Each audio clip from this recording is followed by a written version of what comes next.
Lesson 4-6. We're going to do some graphs of composite trig functions. Okay, also Khan Academy teaches us 1000% different than you. Yeah.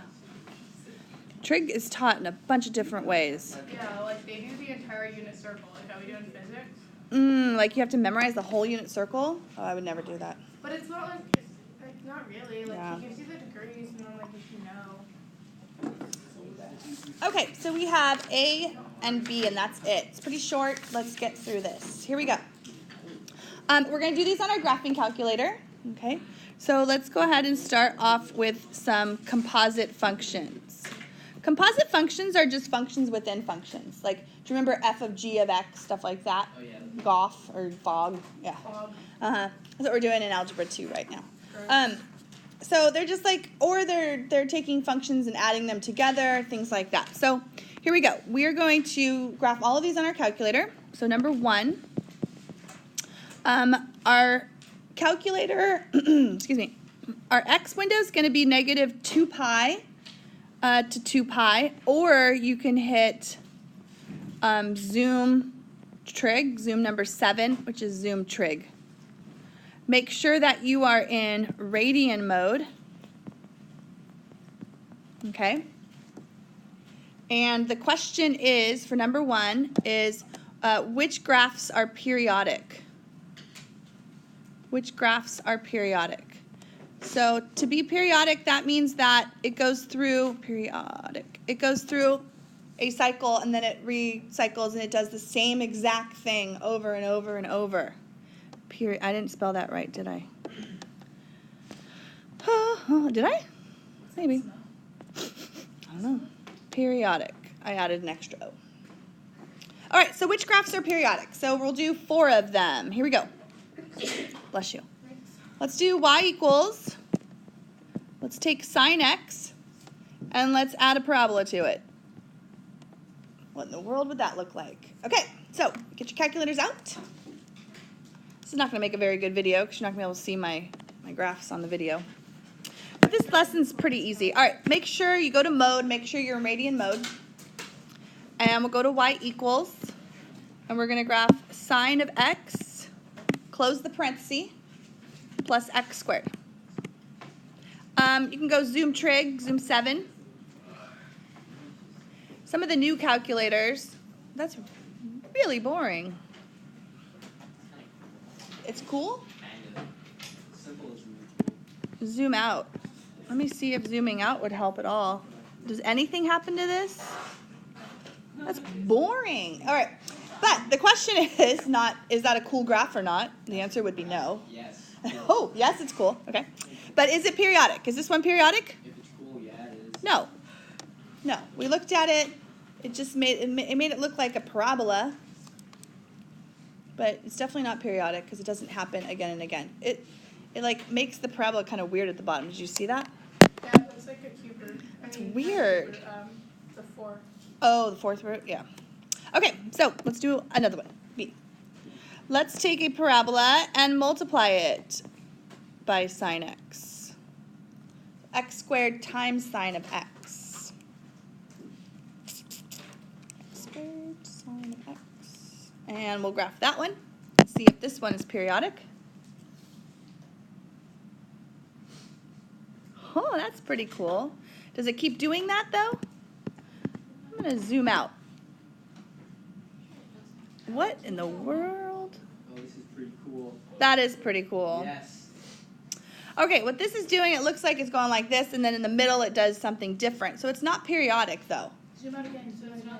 So periodic is when it does the Same thing over and over and over in increments, okay? So this one does the same thing here and here, but then in the middle it's different, and then it does some other stuff. Zoom out again. Can you make them? That's really funny. It still does that little thing in the middle. Zoom out, zoom out, zoom out. No. All right, we got to move. All right, so this one would be no also. So are any of these periodic? Well, let's see. All right, then we're going to do Another one. Y equals, I said that to my mom yesterday. you did? Sine squared x. Now, do you see where that squared is? The squared is not on the x. It's on the sine. This right here, let's talk about this for a second. This is really equal to sine of x times itself. Okay? It's really sine x times sine x. And we just write that as sine squared x. The x's are not squared. It's the sine of x times the sine of x. So when you put this in your calculator, you should do parentheses, sine of x, close those parentheses twice, and then square it. Okay? Zoom trig. Let's see. Ooh, does that look periodic to you? Sure does. Okay, what it did was it took our sine and it made it all above the x-axis. And so it looks like this. It is fun, huh? So that would be, yes, periodic. Finally. Okay, and let's do one more of these, then we'll move on. Let's see what this looks like then. So the sine of x squared. Totally different. Is there a reason why, like that variable could just be like sine of x, like regular sine of x, like shifted up 2? Or shifted Oh, yeah, if you do like plus 2. like a vertical compression. Oh, this one? Yeah, right? Couldn't it? And like be a shift? Like, does that matter that like it looks like the other one? No, because it actually, if you zoom in, it actually does something different than like a basic sine, which is curvier. Yeah. Okay, so let's go ahead and, what is this right here? I don't know. I think I know. Oh, okay. Let's go ahead and graph this one now. So we'll go y equals the sine of x squared, close parentheses, and we'll hit graph. That is cool though, isn't it? I know, aren't these fun? It doesn't? So it kind of goes like this, and then it does something like that in the middle, and then it goes like that again. So is that periodic? No. So the only one that was letter C. So no, not periodic. Okay, so you're going to have questions like that in your homework. They're just going to ask you, is it periodic? Is it not? Okay? Yes, no. Just graph them, yes, no.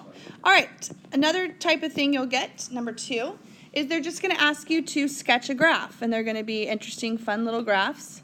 And you can use your graphing calculator, sketch a graph from your calculator, and then they'll ask you for the domain and range, of course. Ooh, Drug's ready. Domain and range, okay? Domain and range, man, you got to know it, huh? Are you pretty confident in your domain and range for now? Like, we've done it so much. Oh, yeah, those are tricky because of the asymptotes and stuff. Good morning. All right, so let's do one. Here we go. Let's do, oh, thanks. Again, Kennedy, you're leaving. F of x equals, let's do sine cubed x. Sine cubed x, okay? So when you plug this into your calculator, you're going to go y equals the sine of x cubed, like that, okay? That's what that means. All right, so let's sketch a graph, and let's say what the domain and a range are. Parentheses, sine of x, close those parentheses to the 3rd power, and let's graph it. Oh, that is interesting. Oh, you can? Look at that. It is, it's like mountains, huh? That's kind of fun. Oh, you see the mountains this morning? Beautiful, yes, I did. It looks like the cube,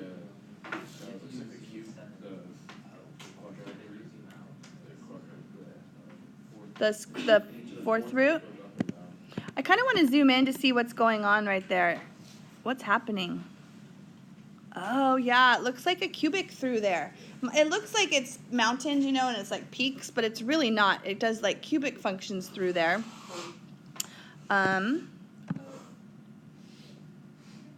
Yeah, that's cool, huh? You like that one? Yes. Okay, let's go ahead and we'll sketch it as best we can.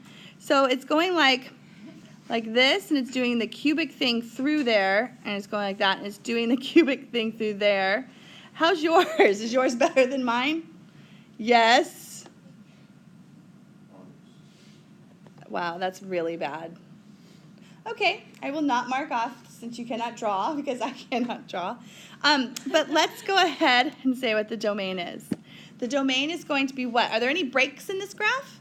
No, it's a continuous function. X can be anything. We can cube, take the sign of a number and cube it. So the domain would be all real numbers. And then what's the range on this? How high does it go? Yeah, is it 2? It looks like it's 1. You can hit trace if you want to and see how high it goes. It's going up to 1 and down to -1. So -1 to 1, domain and range.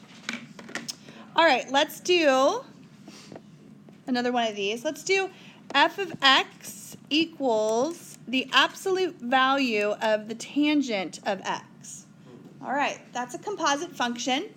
It's the absolute value function with the tangent function inside of it. It's a function within a function.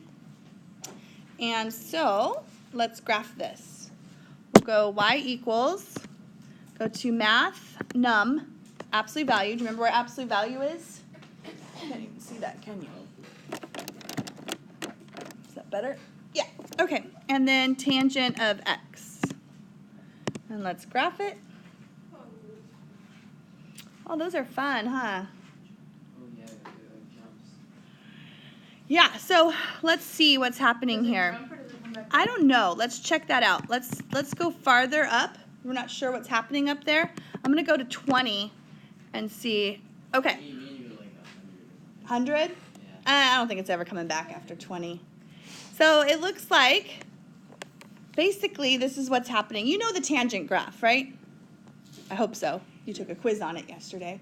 All right, what this is doing is it's taking all of the negative parts of tangent, you know what tangent looks like, and it's reflecting it up because it's the absolute value of it. So all of these asymptotes right here and here and here, and so tangent, which normally goes like this and comes back down, all of it is being absolute valued. So it's all above the x-axis. So that's what all of these are doing. So you draw a sketch of this. There you go. All right, so let's talk about domain and range, though. The domain is going to be all reals except for what? The asymptotes. Where are the asymptotes at for tangent? Pi over 2? Over b, but this is just b is 1 here. So plus or minus pi over 2, and it's at all of the odd ones of those. So pi over 2, 3 pi over 2, 5 pi over 2, okay? So if you wrote that ... or something like that, that would be fine. So that's the domain, all reals except for that. And then what's the range on this one? Yes. So 0 to infinity, or you can say, if you like this better, y is greater than or equal to 0. All right, super fun? I think so. Okay, let's move on. All right, number 3.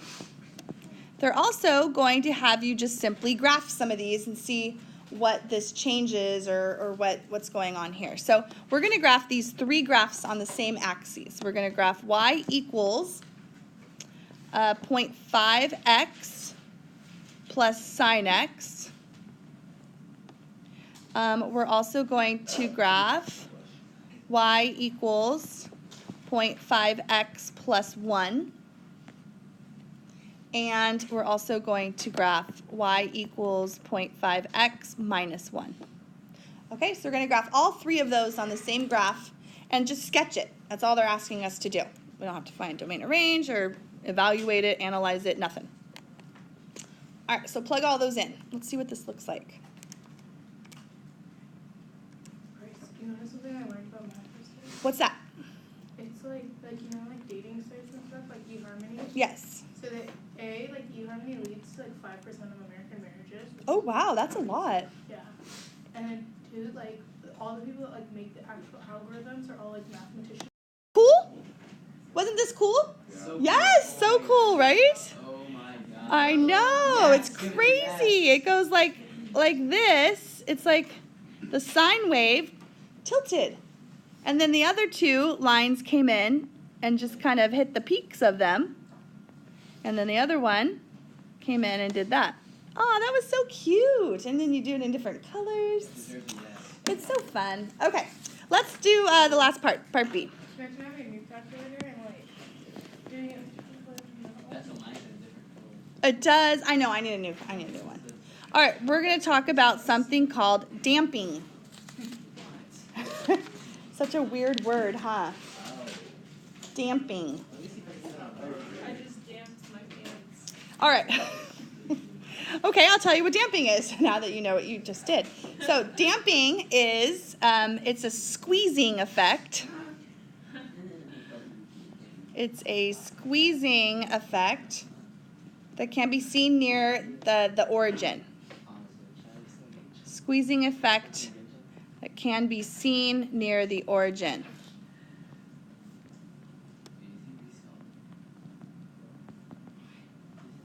Okay?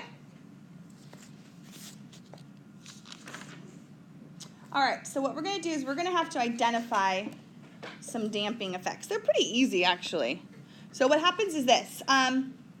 Let's say you have the graph of y equals f of x times cosine of bx. Okay? Or, bless you, or you have y equals f of x times the sine of bx. It doesn't matter if it's cosine or if it's sine, it's still damping. Okay? What's going to happen is if your function oscillates, if it oscillates between plus and minus f of x, then we say that f of x is a damping factor. What if it's can you like cosecant and No, it's just for those two graphs. Yep. Okay. So if your function oscillates between f of x and negative f of x, it's a damping. They're actually pretty easy to see. Okay. So we're gonna do 3 of these and then we'll call it a day. All right. So number 4. All right. We're going to sketch a graph. Okay. If it asks you to sketch a graph, make sure that you actually draw it on your paper. Okay. And then we're going to identify the damping factor. It's going to be pretty evident, though. Damping factor. And your calculator can help you see what it is, too. Okay, here we go.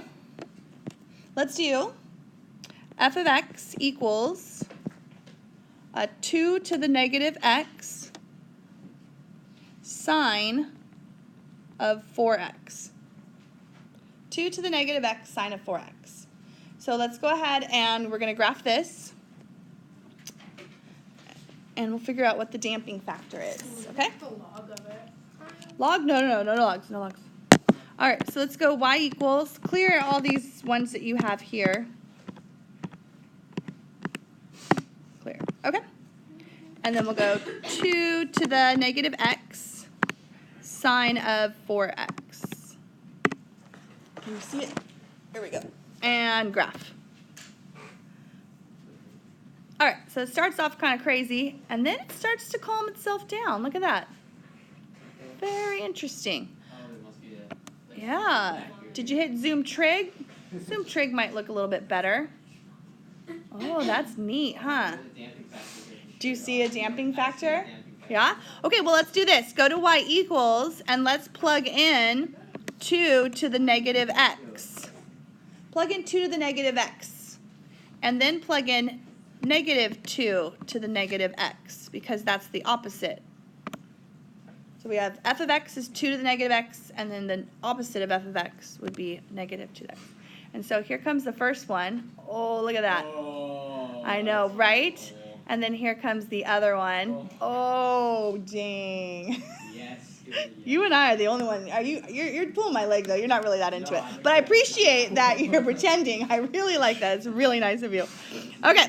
So it goes like this, and then you just sketch it as best you can, like that. And that's really bad, though. Let me retry that. It doesn't matter? Like that. That's better. And then the graph of y equals 2 to the negative x. We know what that looks like because we did an exponential graphs and stuff.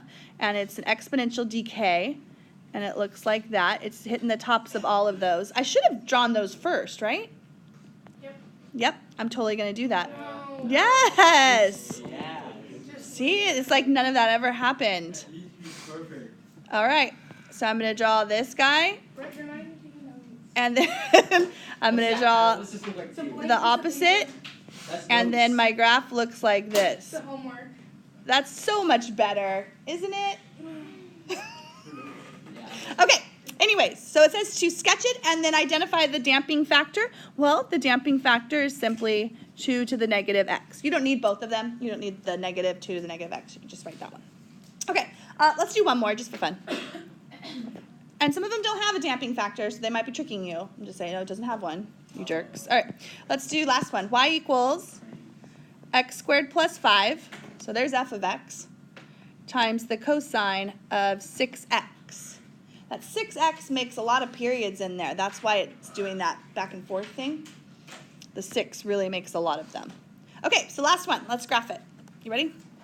Yeah. So we've got a parabola times a cosine graph. All right, so parentheses, x squared, what was it, plus 5? And then cosine of 6x. And I'm just going to go ahead and graph x squared plus 5. And then what's the opposite of x squared plus 5? Negative x squared minus 5. So let's graph it. There it is. Oh, this one's fun. Look at. Yeah, put a- oh, whoa. I can't tell what's happening here. I need to go out more. Because you know why? This is a parabola shifted up 5. My window for my y only goes to 4. So I want to make that bigger. So let's go negative 20 to 20. And now let's do it. Ooh, there we go. Look at that. But it comes back out. Yeah? That looks That's like okay. Look at, there's the parabola. And then there's the other parabola. That's really cool. It is really cool. Thank you. And you know what? I appreciate that you say that, even if you don't think it is, but that's cool. All right, x squared plus 5x, negative x squared minus 5x, and then negative x squared, oh, minus 5. You're right. Wait, so then does that happen? Or, like, does that count or no? That's a really good graph. Yeah, so the damping factor, because it's in between those two, our damping factor was the parabola x squared plus 5.